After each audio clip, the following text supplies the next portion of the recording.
Happy Memorial Day and welcome to Doug in Exile. We're going to start today. We do 4 videos, but today we have to start with honoring and remembering our fallen soldiers on Memorial Day. This is actually one of those very important holidays. I liken it to Thanksgiving in that we don't give gifts and presents and things, and we're not bought off with candies, trick-or-treating. This one is just about being in memory. It is thankfulness. So here's Hugh Hewitt to start us off. On Memorial Day, honor those who gave their lives so that we might live in freedom. If you're living in America and if you are free, you owe that thank you to soldiers who are willing to die for it, because that's what it cost. Here's Trump posts, then deletes lengthy Memorial Day screed slamming the scum Democrats. This is a bad habit of Trump's that is going to end today. He did a similar tweet on Easter that is just kind of like, happy Easter to the lying Democrats and stuff. It's an old joke. It's done. And he tried doing it again on Memorial Day and he got shut down for it. I'm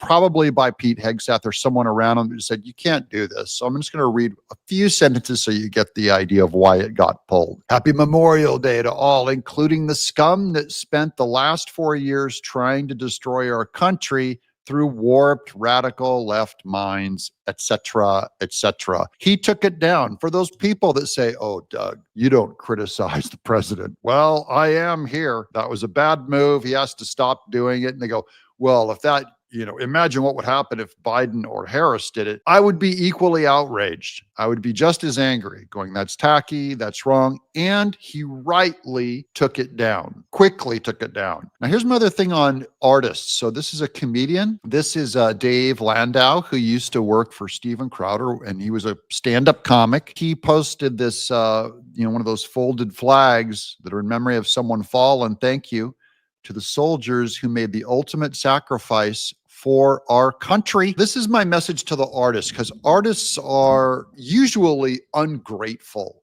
They don't realize where our freedom to express ourselves come from. First, it comes from God, but it's secured by soldiers in every regime, no matter what world war, no matter what political government there is. For them to control narrative and control their political destiny, they have to go after artists, journalism, free speech. And they do. Hitler flat out shut down, tried to own music, the composers, the poets, the artists, the painters. And this is a stand-up comic. The reason why your stand-up comics can mock the president, and I mean tear Trump apart, or should be able to tear Biden up, is because we have freedom. That freedom is secured by our fallen military. No more distraction. For the lethality. No more electric tanks. No more gender confusion. No more climate change worship. We are laser focused on our mission of warfighting.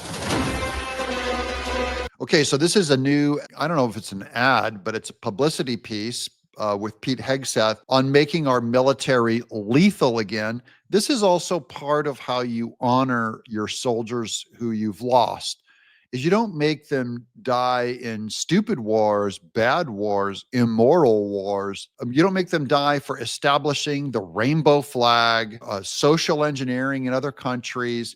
This is about lethality of your military is there for one thing, to break stuff and kill people when you have to. And sometimes you have to.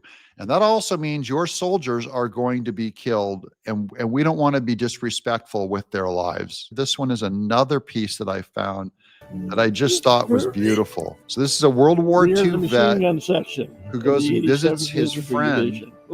First time in 80 years, the guy that he trained with was his machine gun, the guy that loaded his machine gun. And his friend Harvey died on that day. It was Jack Foy. He's 99 years old. They took him to this cemetery. There's his friend who he hadn't seen in 80 years. That's his cross anyways. They showed him his picture. He said he was my assistant gunner on the machine gun. He was a real good friend. He was a good friend. I lost so many friends. He cries at the cross. So I can't make it too far back then. He just says thank you. So this is a living guy, a military hero. There's something even more respectful that we give to the ones who were cut down and died. That even goes for the bad men. But there are bad men in our military, sinners, terrible people who died in battle. And you know what? They gave more than I did. If you signed up, number one, you're a better person than I am. And if you got cut down in battle, then you gave more than I did. Because a lot of times we'll poo poo the military service of Tim Waltz and all these weirdo wussies, these generals that are stabbing Trump in the back. I'm not saying that their military service was the good. I'm not saying that they ended up doing good, but I'm saying they signed up in a way that I did not. And I just have respect for that. For those of us who remain, our duty is not done. I like this article. I'm going to read a couple paragraphs. In our history, as a nation, we have lost many good servicemen and servicewomen. I and many of you have personally lost precious loved ones to the necessary cost of our freedom. Their day of recognition has been pronounced from the honor of Veterans Day to the sanctity of Memorial Day. I got to tell you something. I have not lost someone in battle. People go like, "Oh, you're a patriot. Who did you lose?" I go, "Oh, I didn't lose anyone." I've known people at church and stuff that have died in battle, but not close friends or close family. I do not recall losing any of them. I just recognize it as a free American, especially as an artist. Artists owe so much more because in the history of art, we were not always free to draw, paint, and say whatever we want. And I'll tell you, it's secured by your people dying. Here's Trump's itinerary for the day. This is today, 10:40 a.m. The president departs the White House en route to the Arlington National Cemetery. Then the president arrives at Arlington National Cemetery. Then the president delivers remarks and participates in a wreath-laying ceremony at Arlington Cemetery. And then the president departs the National Cemetery en route to Trump National Golf Club. So by 1 o'clock, he's on the golf club putting the game in. Because, I don't think he works on Memorial Day either. Today, remember those who paid the ultimate price so we can live free. This is another video of just a guy at the Arlington Cemetery with all those tombstones of the soldiers that have lost their lives delivering taps.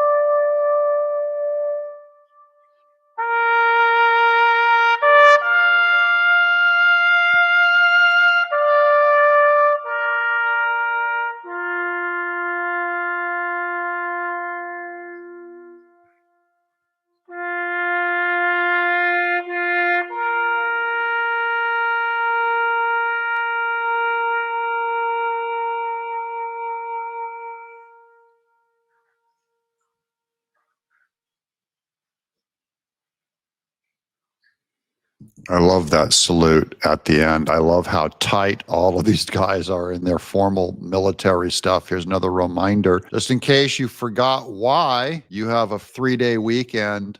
There's all the soldiers putting their hands on a flag-covered coffin. Remember the Tomb of the Unknown Soldiers. This is U.S. Military's most sacred ritual, the changing of the guard. 21 steps they walk south. They faced east for 21 seconds. They face north for 21 seconds. 21 steps north. Then they face east, 21 seconds. Then they face south, 21 seconds. Repeat until relieved. This is one of our most sacred rituals at the Tomb of the Unknown Soldier. And they do this they inspect each other's guns. It's very robotic looking. And we've done this since forever. 24/7 they guard the Tomb of the Unknown Soldier. This is the highest achievement you can get, is the honor to cover this, and they have to memorize all of these moves.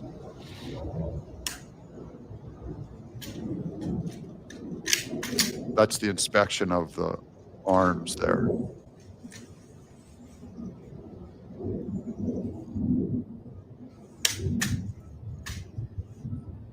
Make sure there's no fingerprints. They wipe it with their white glove too. It's just a really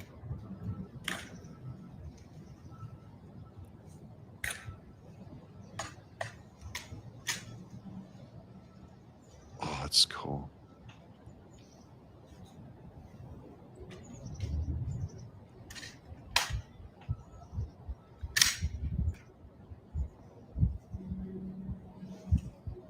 He'll inspect the soldier's front, inspect his feet, inspect his back before he allows him to come and relieve him of duty. I just wanted this ritual, by the way, is an 8-minute ritual on the actual transferring of the guards. Here's another one by Ronald Reagan. Some people live in an entire lifetime and wonder if they've ever made a difference in the world. A veteran doesn't have that problem. That's Ronald Reagan. Here's another one. Your day at the beach brought to you by their day at the beach. And there they are storming the beaches of Normandy, France. This is all the wars in which we lost our men for Memorial Day. Here's the American Revolution. It started at 1775 to 1873. The War of 1812, we had 2,200 casualties. World War I, 116,000 casualties. World War II, 400,000 casualties. That's our highest number of casualties. The Korean War, 36,000 casualties. The Vietnam War, 58,000 casualties. Desert Shield and Desert Storm, 383 casualties. And enduring freedom, Iraqi freedom, it's cut off here. Our men and women who secured this country, this is your day. I can't, all I can do is just stop and remember. Just stop and remember the cost. It's philosophy too, guys. Soft people think that freedom comes easy. Soft people ignore the absolute sacrifice of others. We couldn't be here. And so hats off. If you guys have served, thank you. If you've lost a loved one, thank you for your service and your sacrifice. I'm Doug, in exile.